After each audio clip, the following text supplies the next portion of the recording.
ભગવાન જગન્નાથની 149મી રથયાત્રા અને આ રથયાત્રા જે છે તેનું મુખ્ય આકર્ષણનું કેન્દ્ર અત્યારે અમદાવાદ ખાતે આવેલું ભગવાન જગન્નાથનું એ મંદિર બની રહ્યું છે, કારણ કે અત્યારે લગભગ ભક્તોનું ઘોડાપુર ત્યાં ઉમટી પડ્યું છે।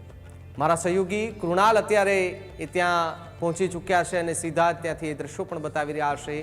સાથે જ અમદાવાદના મેયર ત્યાં પહોંચ્યા છે, તેમની સાથે પણ વાત કરવાના પ્રયાસ કર્યા અને તેમની પાસેથી આજના દિવસનો મહત્વ જાણવાનો પ્રયાસ કર્યો। શું કઈ દ્રશ્યો ત્યાંથી સામે આવી રહ્યા છે જોઈએ। જગન્નાથપુરીની 149મી રથયાત્રા અને રથયાત્રાનો એ વિધિવત રીતના પ્રારંભ થઈ ચૂક્યો છે। આપણી સાથે અમદાવાદ કોર્પોરેશનના મેયર હિતેશ બારોટ સર આપણી સાથે। સર, આ વખતે કેવી વ્યવસ્થા અને જગન્નાથપુરીની રથયાત્રા અત્યારે થોડીક ક્ષણોની શરૂ થવાની તૈયારીઓમાં છે? જય જગન્નાથ। ભગવાન જગન્નાથની યાત્રાની મંગળા આરતી હમણાં સંપન્ન થઈ છે।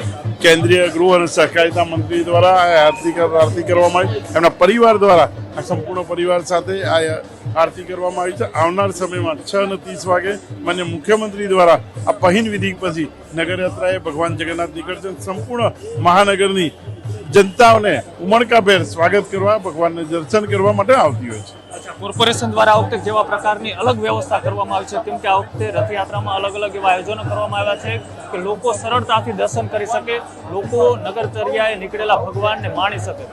ભગવાનની યાત્રા માટે ગુજરાત સરકાર દ્વારા અને કોર્પોરેશન દ્વારા જે વ્યવસ્થા કરવામાં આવી છે, બધી જ વ્યવસ્થા ભગવાન જ્યારે સ્વયં નગરની યાત્રાએ નીકળતા હોય તો એની બધી જ વ્યવસ્થા જે કરવાની હોય કોર્પોરેશને કરી છે। બિલકુલ, તો હતા મેયર કે જેઓ કોર્પોરેશન દ્વારા એ તમામ પ્રકારની તડામાર તૈયારીઓ છે તેને આખરી ઓપ આપી દેવામાં આવી છે। તમે જોઈ રહ્યા છો, હમણાં થોડીક જ વાર પહેલા મંગળા આરતીમાં દેશના ગૃહ અને સહકારિતા મંત્રી અમિત શાહ એ મંગળા આરતી કરીને ત્યારબાદ હવે થોડીક ક્ષણોમાં રાજ્યના મુખ્યમંત્રી ભૂપેન્દ્ર પટેલ પહોંચવાના છે।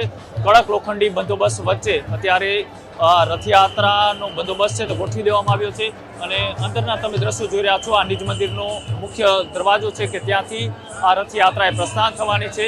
સાથે જ ભગવાન જગન્નાથ, તેમના બહેન સુભદ્રા અને કૃષ્ણ ભગવાનના ભાઈ એવા બલરામજી એ ત્રણેય અલગ અલગ રથમાં નગરચર્યા નીકળવાના છે। તે પહેલા તડામાર તૈયારીઓ છે તે પૂર્ણ થઈ ચૂકી છે। અમદાવાદવાસીઓ એ ભગવાનના દર્શનને રાહ જોવા માટે લાંબી કતારોમાં વહેલી સવારથી એ ઊભા રહી ચૂક્યા છે। પ્રસાદ પણ અત્યારે મોટી સંખ્યાની અંદર બનાવવામાં આવ્યો છે। મગ, કેરી, જાંબુનો પ્રસાદ એ ભક્તોને છે તે પીરસવામાં આવશે। શક્તિ, ભક્તિ અને સુરક્ષાનો આ મહાસંગમ એ અમદાવાદ માટીઓ માટે ઐતિહાસિક ક્ષણ કહી શકાય એવું આ પર્વ જગન્નાથની રથયાત્રા એ થોડીક ક્ષણોની અંદર હવે શરૂ થવાની તૈયારીઓમાં છે। ખેડૂત ભાઈઓ છે ખેતરમાં ડ્રોન ઉડાવતા હોય છે ત્યારે આપણે એક પ્રશ્ન સતાવતો હોય છે કે જે આપણે અત્યાર સુધી જીપીએસ ટેકનોલોજી વાળા ડ્રોન વાપર્યા છે, જેથી કરીને મોબાઈલ ટાવર છે અથવા તો હાઈ ટેન્શન લાઈન પસાર થતી હોય, કોઈ વૃક્ષો હોય, ત્યારે જે જીપીએસ ટેકનોલોજી વાળા ડ્રોન છે એમાં ટકરાય અને ટ્રેસ થાય છે। પણ એગ્રીઓન લાવ્યું છે જીએનએસએસ ટેકનોલોજી ડ્રોન, જેથી કરીને એ ડ્રોન છે એ કોઈ જગ્યાએ ટકરાય નહીં, પોતાની રીતે જ ડિસિઝન લે છે અને મૂવ થઈ જાય છે, જેથી કરીને જીએનએસએસ ટેકનોલોજી ડ્રોન છે એ વાપરવાનો આગ્રહ રાખો। હજુ સુધી તમે અમારી ચેનલને સબસ્ક્રાઇબ નથી કરી તો અત્યારે જ ન્યૂઝરૂમ ગુજરાતને સબસ્ક્રાઇબ કરો, ફેસબુક અને ઇન્સ્ટાગ્રામ પર ફોલો કરો।